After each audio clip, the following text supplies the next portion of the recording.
Il était une fois un pays, que dis-je, un joyau, posé dans l'écrin ensoleillé de Provence et de la Méditerranée. Ce pays, souverain de par sa constitution, est le résultat de la gestion de son chef d'État. Là-bas, l'argent coule à flot. Là-bas, l'impôt sur le revenu n'existe pas. Les plus belles voitures du monde sillonnent ses avenues. L'immobilier haut de gamme y pousse comme des champignons. De par la qualité de ses constructions, de son honorabilité, de sa réputation, de la confiance instaurée au fil des ans, une société remportait jusqu'alors les marchés très lucratifs, le prix du mètre carré habitable avoisinant aujourd'hui les 100 000 €. Business is business. Et bien entendu, l'homme n'étant que ce qu'il est, pour certains, ce qu'il est incapable de créer, il l'envie, donc il le vole ou le détourne, la convoitise de s'emparer de ce bijou étincelant est grande. Pour cela, il y a une méthode complexe, scabreuse, vicieuse, monstrueusement perverse. Trouver le moyen de jeter le discrédit sur le bâtisseur jalousé. Alors, à partir de là, tout ce que vous allez entendre est le fruit de mon imagination. Elle ne peut en aucun cas être retenue comme étant diffamatoire. Comme il est dit dans le générique de certains films, toute ressemblance avec des personnages et des faits existants ou ayant existé est purement fortuite. Un jour, ou peut-être une nuit, une saga est née. Quelqu'un, un homme ou une femme, ou les deux, pirate le réseau informatique d'un homme d'affaires. Le piratage de cette société est d'autant plus facilité que son réseau informatique n'est pas protégé, comme l'y oblige pourtant la loi numéro 78-17 du 6 janvier 1978 relative à l'informatique, aux fichiers et aux libertés. L'article numéro 226- du Code pénal français dit que le non-respect de cette obligation portée à tout traitement de données à caractère personnel sera sanctionné. Il prévoit une peine d'emprisonnement de 5 ans et 300 000 € d'amende, amende augmentée à 1,5 million d'euros pour une personne morale, c'est-à-dire, dans ce cas précis, la société elle-même, dont l'homme d'affaires est le patron. Là où les pirates font des copies de mails, de factures, de lettres, etc., etc. Un joueur d'échecs dirait que des pions sont sacrifiés pour atteindre le roi. Une fois imprimé, alors j'ouvre une parenthèse, l'encre utilisée pour l'impression des documents volés pourrait déterminer la marque de l'imprimante. Ce serait déjà un très bon indice.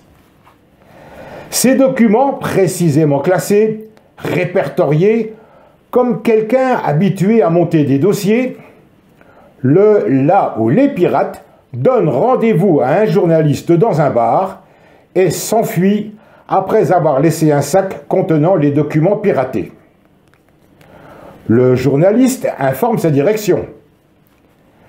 Mais pour que l'affaire soit vendable, commercialisable, exploitable à fond, quel est le plus grand retentissement possible, il lui faut une appellation spécifique, porteuse, alléchante. Ce sera les dossiers du rocher. Mais il faut faire vite. Une construction financièrement prometteuse doit bientôt sortir de terre. Indépendamment de l'entrée en possession par le journaliste et sa rédaction des documents piratés, des sites internet résidant à l'étranger diffusent ces mêmes documents. Une certaine incohérence. Quelqu'un veut réellement que ça se sache.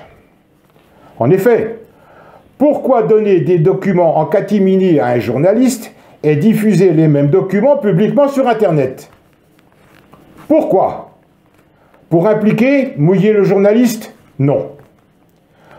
Pour mettre la pression sur la rédaction, l'utiliser comme vecteur, mais aussi débuté le travail de sape à l'encontre du bâtisseur attitré monégasque clairement visé. La deuxième phase est de nommer physiquement un responsable masqué. Le corbeau qui fait trembler le rocher est né.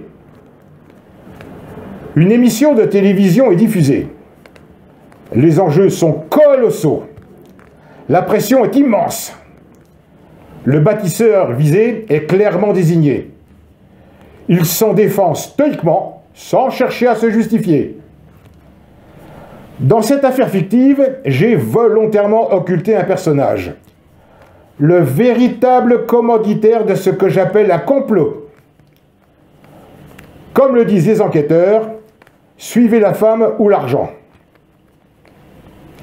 Il est beaucoup trop évident, pour que ce soit vrai, que ce commanditaire soit celui qui, clairement visé, qui aurait recruté là ou les pirates et qui les poussé le vice jusqu'à se comporter en corbeau. Trop risqué pour lui. Multimilliardaire, il n'est pas stupide, au point de mettre son honneur et sa fortune en péril. Dans ce genre d'affaires, c'est celui ou celle qui en est à l'origine, qui, pensant avoir toutes les cartes en main, échafaudant son délit, détermine les précautions à prendre en amont. « Si ce n'est toi, c'est donc ton frère », dit la fable. L'affaire ne peut être imputée au bâtisseur institutionnel. Née de mon imagination et de mon amour pour la justice, elle a été générée par le piratage du réseau informatique d'une société dont le gérant a négligé l'obligation légale de protection des données. Cette idée, née de mon imagination, je le répète, voit sa diffusion autorisée par l'article 19 de la Déclaration universelle des droits de l'homme.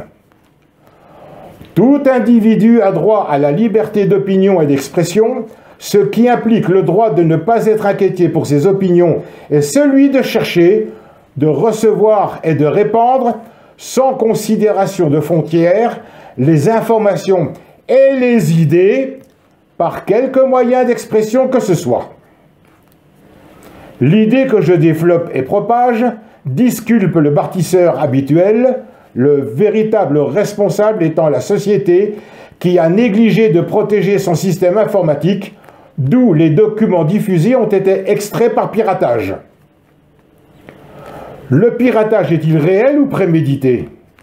La logique me fait affirmer. Le réseau informatique légalement protégé égale pas de piratage possible, égale pas de dossier du rocher, égale pas de corbeau. Reste à déterminer le lien existant fatalement entre cette société et le là où les pirates et le là où les corbeaux. À vous de jouer, mesdames et messieurs les enquêteurs et magistrats instructeurs. Pour votre gouverne personnel, sachez que j'ai mes raisons pour vous faire état du fruit de mon imagination.